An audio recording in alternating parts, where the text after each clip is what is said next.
Oke, assalamualaikum warahmatullahi wabarakatuh. Balik lagi di channel saya Luda Magera. Kali ini saya sudah kedatangan tamu, yang mana beliau berasal dari Kebumen ya teman-teman, kelahiran tanah Jawa di Jawa Tengah, dan beliau lama di Sumedang, dan beliau juga merupakan salah satu penggiat alam bebas. Namanya, perkenalan dulu, namanya siapa? Nama saya Bagus Fahrijal. Bagus Fahrija. Ini dia manggilnya Mas atau ini teh? Bebas lah, Bebas. simpel lah. Bebas. Nah, jadi beliau juga merupakan salah satu penggiat alam terbuka ya teman-teman.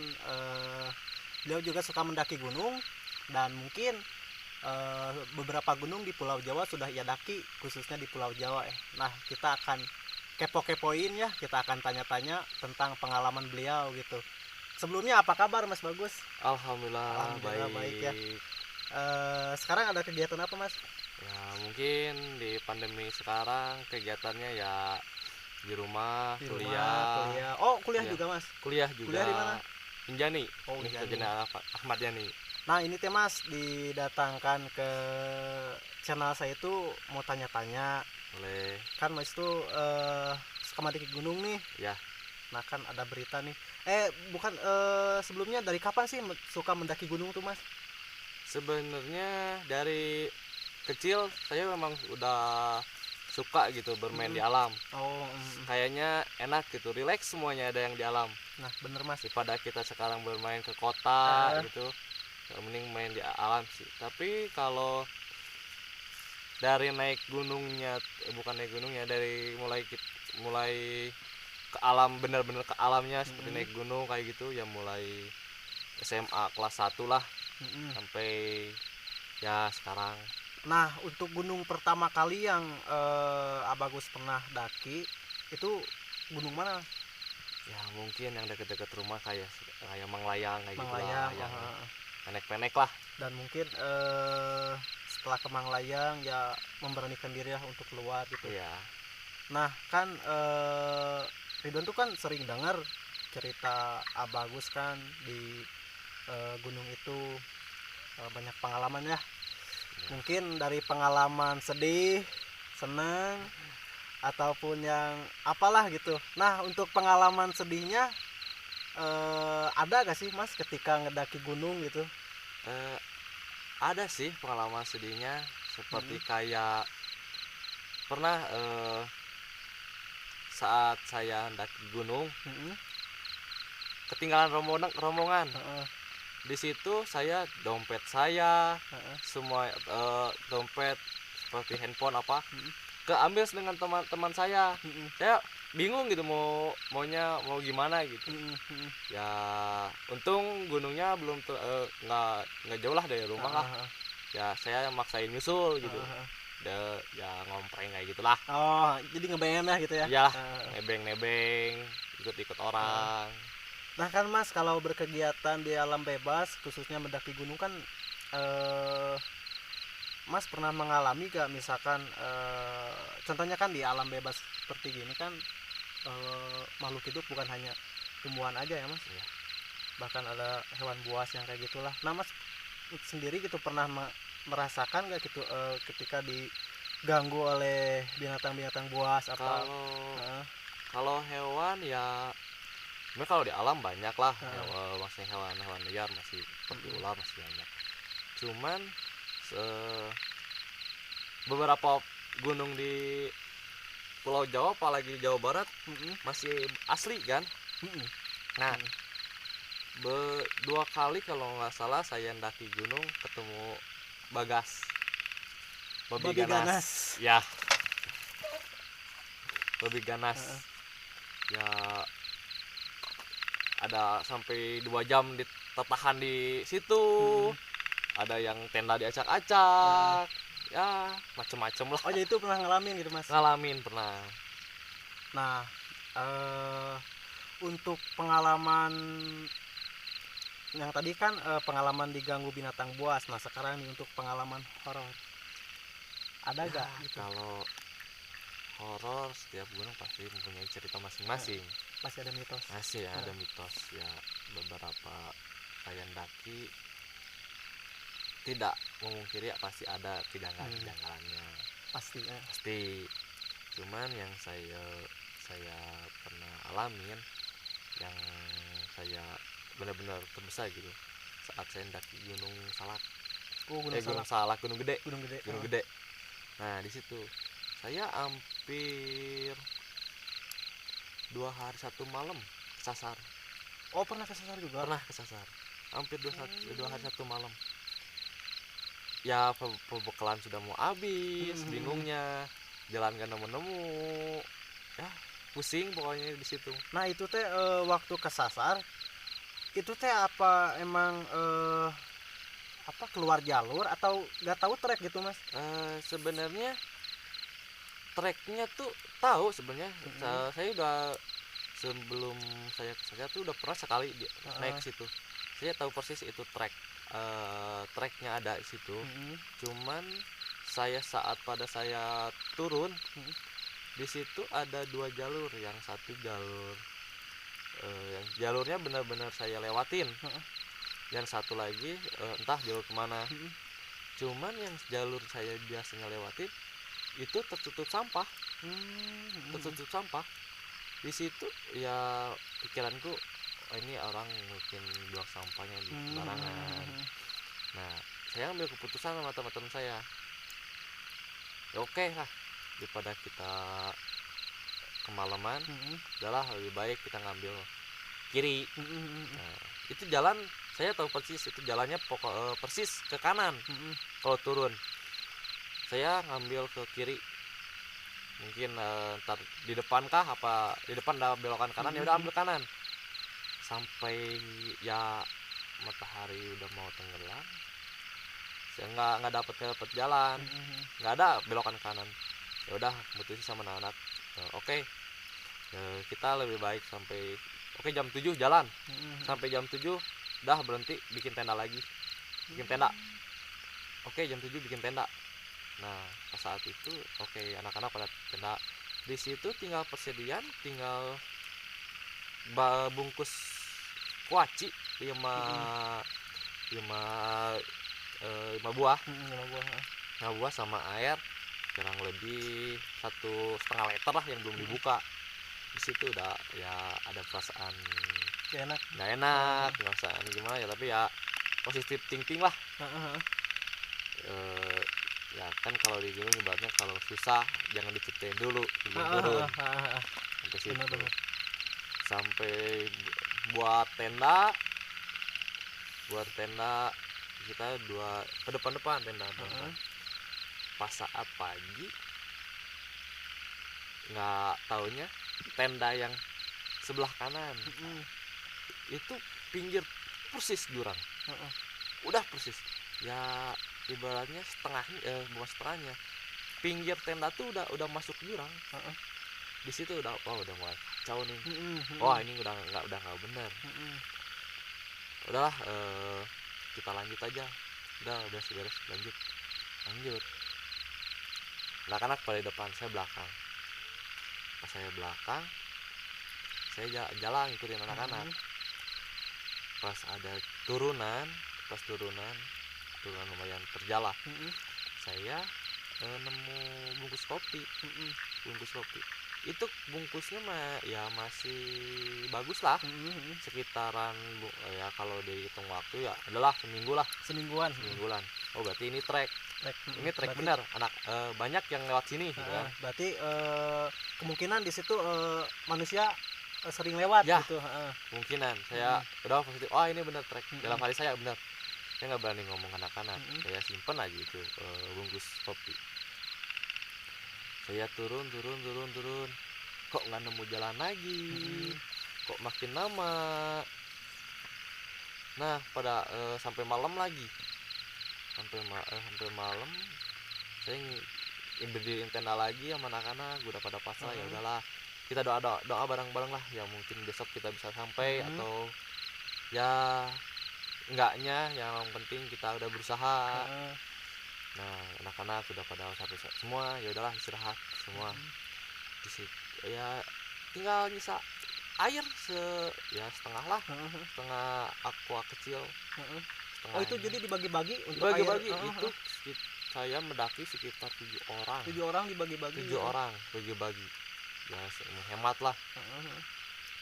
Sampai besokannya harinya kita turun turun.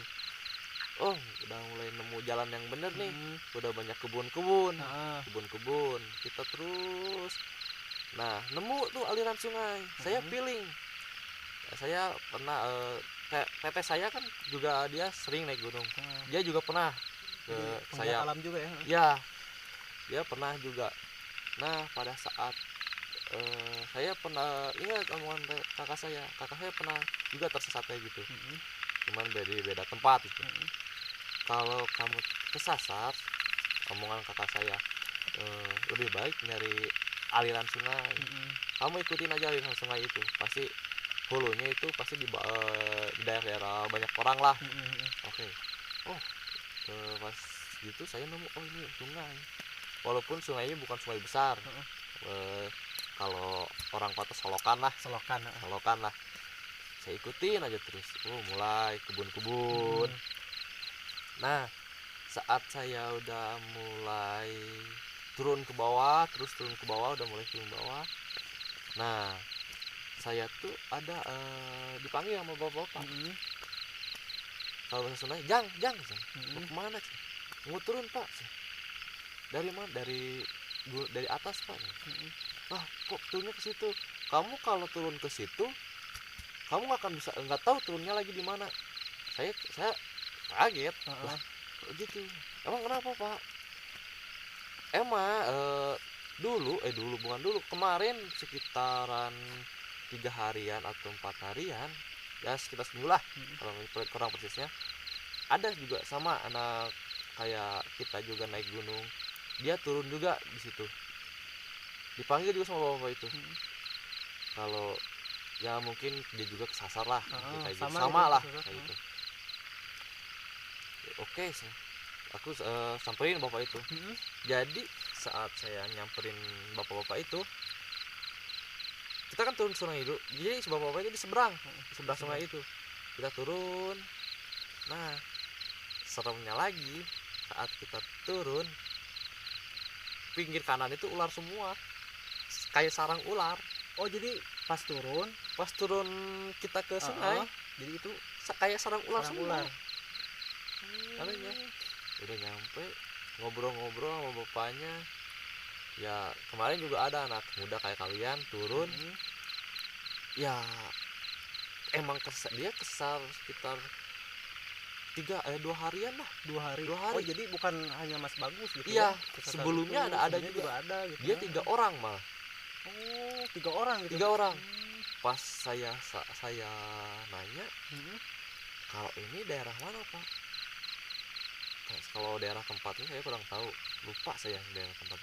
Cuman dia bilang ini udah Kabupaten Bogor. Wah, kok saya turun jauh-jauh amat Bogor pak? Emang kamu dari mana? Saya dari Cianjur pak naiknya. Oh, naik dari Cianjur turun dari Bogor. Jauh amat pak. Wah, ini belum sasar. Untung saya ketahuan itu jalan bapak. Di sana ya emang bapaknya baik, kasih ibaratnya cuma makan lah, walaupun sama mie saya juga makasih.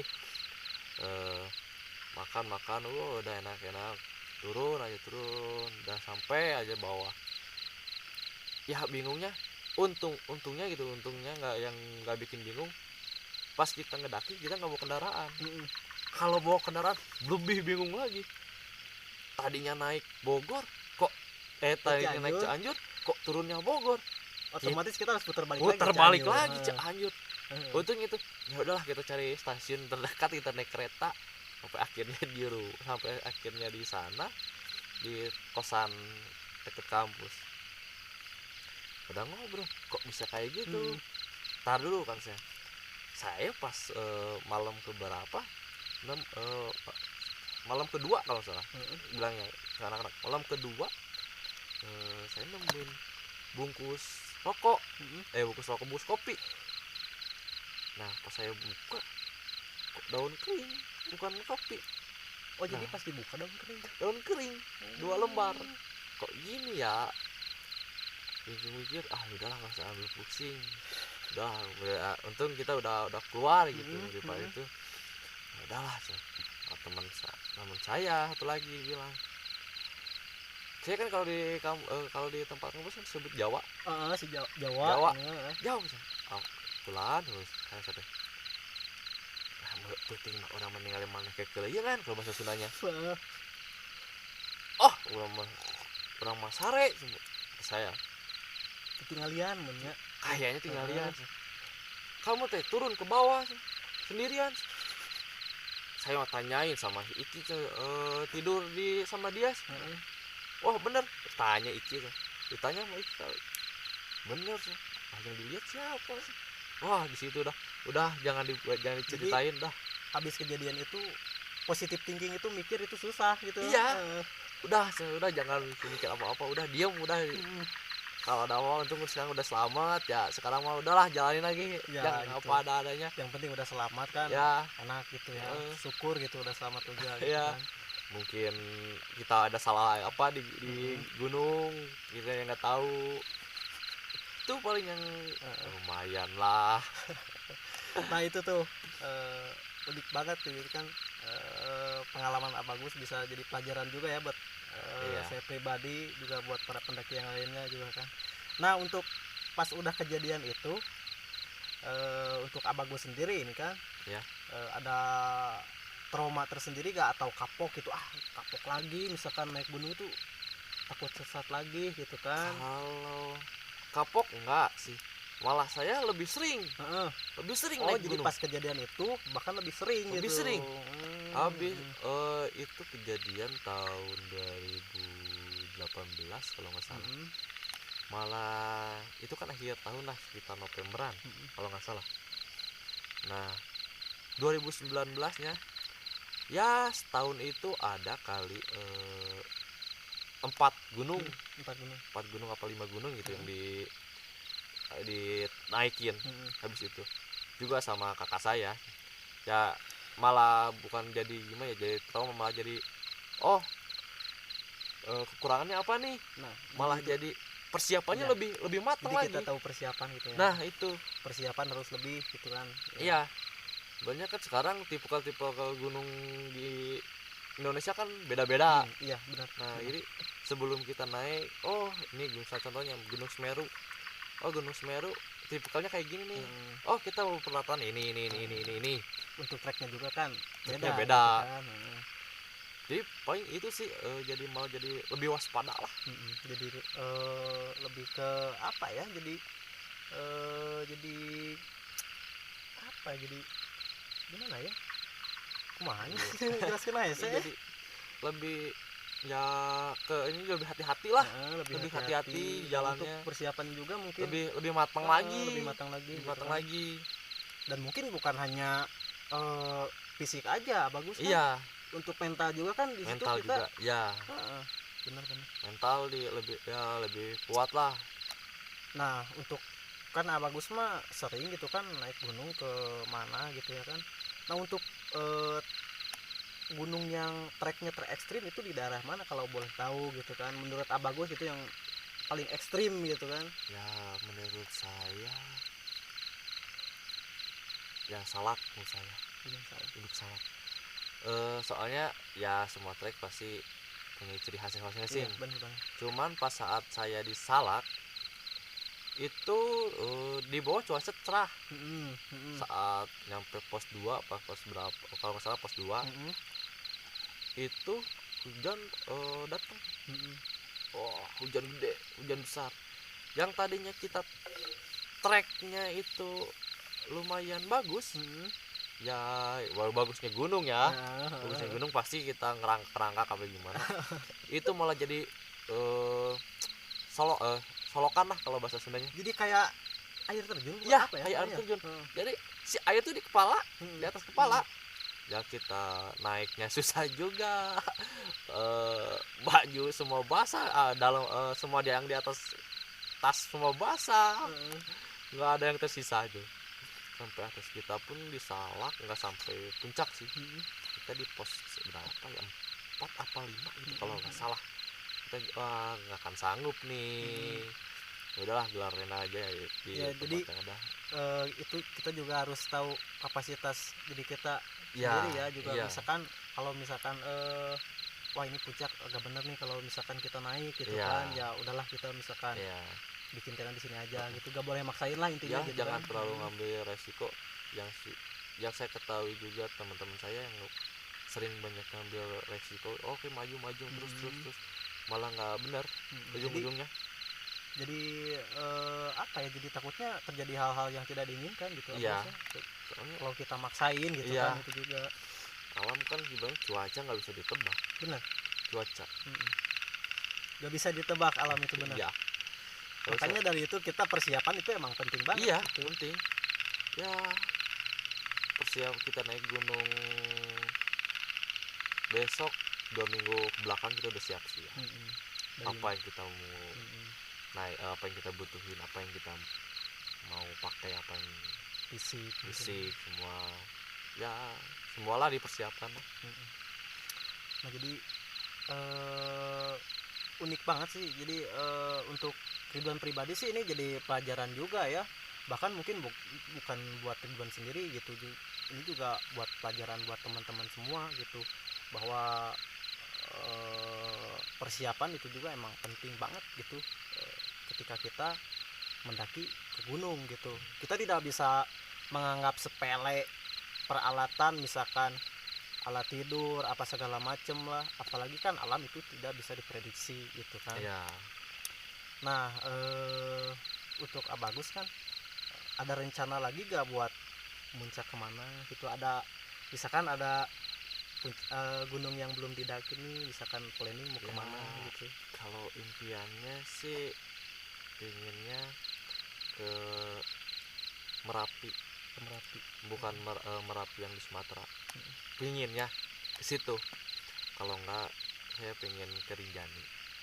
Soalnya dulu ada rencana dengan kakak saya mau ke Rinjani, cuman kehalang ada sesuatu gitu, jadi nggak jadi. Kalau waktu dekat ya paling sekitar 1 mingguan, apa ya kurang lebih 1 minggu atau 2 minggu saya mau naik lagi, nyoba lagi gunung gede. Mantap. Siapa tahu saya juga bisa ikut ya Abagus. Boleh. Nah yang uniknya juga nih jadi Abagus itu sama kakaknya itu klop banget, jadi iya. Cek bahasa Sunda nama nyetel pisan gitulah. Jadi yang uniknya kan ketika Abagus pernah nyeritakan kakaknya lagi ngandung berapa bulan kan ya itu yang ya saya bingungkan juga itu. Jadi kan ketika ngandung gitu kan, jadi ngidamnya itu pengen ya naik tebing, manjat tebing, pengen naik gunung. Terakhir pun dia dengan suaminya naik Cermai dia terakhir. Oh jadi suaminya juga sama. Nah jadi klop banget ini semuanya, keluarga ya, sekeluarga mana. Padahal ibu bapak nggak ada sih. Kalau di ini nggak ada, cuma ya tahu anak-anaknya pada malah ya senang sama alam. Nah itu tuh untuk orang tuanya, misalkan orang tua Abang itu kan nggak, misalkan ada kekhawatiran tersendiri gak, misalkan kan lagi ngandung gitu kan, misalkan ya khawatir pasti gitu. Pasti, ya namanya juga orang tua. Iya, orang tua pasti khawatir. Apalagi dia kan udah pernah keguguran 1 kali. Pernah 1 kali dia. Ya efek di kerjanya kayak terlalu capek teuingnya. Ya dilarang sih dilarang, cuman jadi kakak saya tuh orangnya nekat. Nggak bisa dibilang nggak boleh. Walaupun dibilang kamu nggak boleh, ya udahlah, aku ini yang naik. Naik dia. Jadi emang harus kewujud gitu kan. Iya, sesuatu itu benar. Iya. Harus kewujud. Pernah sama saya ke Semeru kalau nggak salah. Oh Semeru. Dia pingin sekali Semeru, nggak tahu kenapa dia pingin Semeru. Ya oke, sama pacarnya ikut juga, teman kuliahnya saya kelas 2 SMA kalau nggak salah, saya ikut. Ya sampai sana juga cuma pingin lihat Ranukumbolo doang. Oh jadi jauh-jauh cuma pengen lihat Ranukumbolo doang. Puncaknya nggak dilihat, Ranukumbolonya doang. Ya emang sih itu kakak saya tuh sebenarnya unik sih, namanya aja udah unik. Ya mungkin siapa tahu bisa collab bareng lah sama saya Bagus ya, sama Bagus sama si Anya sekalian gitu ya, kita collab bareng lah mungkin gitu. Nah ini kan kalau hobi mendaki gunung itu kan ekstrim ya Bagus ya, kalau menurut Ridwan emang ekstrim ya itu kan. Bukan hanya mungkin fisik aja yang harus disiapin, juga mentalnya gitu kan. Yang ketiga mungkin beresiko. Nah misalkan itu kan Bagus itu udah tahu beresiko kan naik gunung itu. Nah kenapa gitu masih suka gitu naik gunung? Balik lagi sih, dari kecil emang udah suka alam. Jadi kalau misalnya kayak contohnya kita pusing nih sama tugas kuliah apa ini, nenanginnya di alam. Walaupun nggak naik gunung gitu ya, kan sekarang ada maksudnya camp-camp kayak tipe-tipe gunung gitu kan. Walaupun kayak gitu enak aja. Ya ibaratnya buat refreshing sedikit lah gitu. Ya walaupun walaupun beresiko sih. Tapi ya kembali lagi ke diri masing-masing, asal bisa jaga diri, nggak terlalu egois lah ibaratnya. Pingin apa ayo kita turutin nggak usah kayak gitulah. Ibaratnya juga setiap tempat punya aturan masing-masing. Iya benar. Nah kita ikutin aja aturannya itu masing-masing. Itulah masing-masingnya. Nah itu aja Bagus yang Ridwan kepo-kepoin gitu ya. Sebelumnya terima kasih ya Bagus udah collab bareng nih kita ya. Ya mungkin untuk kedepannya kita mungkin bisa bisa naik gunung bareng lah gitu lah. Nah sebelum ditutup nih ya Bagus, kasih pesan dulu untuk anak-anak pendaki yang lainnya, khususnya pendaki dari daerah Jawa Barat dan seluruh Indonesia gitu.